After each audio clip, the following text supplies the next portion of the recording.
നിലമ്പൂർ പെരുവമ്പാടത്ത് പെട്രോളിംഗിനിടെ വനപാലകർക്ക് നേരെ പാഞ്ഞെടുത്ത കാട്ടാന. വനപാലകർ വാഹനം മുന്നോട്ടെടുത്ത് രക്ഷപ്പെട്ടു. കഴിഞ്ഞ 3 ദിവസമായി ചാലിയാർ പഞ്ചായത്തിലെ പെരുവമ്പാടത്ത് അപകടകാരിയായ മോഴയാന ഭീതി വിതയ്ക്കുകയാണ്. കഴിഞ്ഞ ദിവസങ്ങളിൽ വീടിന്റെ ജനൽ തകർക്കുകയും വീട്ടുമുറ്റങ്ങളിൽ നിർത്തിയിട്ടിരുന്ന ബൈക്കുകൾ മറിച്ചിടുകയും കൃഷിനാശം വരുത്തുകയും ചെയ്തിരുന്നു.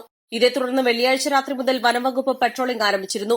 Nilambur north division DFO Dhanesh കുമാറിന്റെ നിർദ്ദേശപ്രകാരം വനം RRT വിഭാഗവും അകമ്പാടം പെരുവമ്പാടം വനം ഓഫീസുകളിലെ വനപാലകരും രാത്രി 9 മണിയോടെ പെട്രോളിംഗിനെത്തി. റബ്ബർ ബുള്ളറ്റ് നിറച്ച തോക്കുകൾ, പടക്കങ്ങൾ തുടങ്ങിയ മുന്നൊരുക്കത്തോടെയാണ് എത്തിയത്. എന്നാൽ രാത്രി 1 മണിവരെ വനപാലകർ പെട്രോളിംഗ് തുടർന്നെങ്കിലും ആന എത്തിയില്ല. ഇതേ തുടർന്ന് വനപാലകർ പോയതോടെ 1:20 കാട്ടാന എത്തി.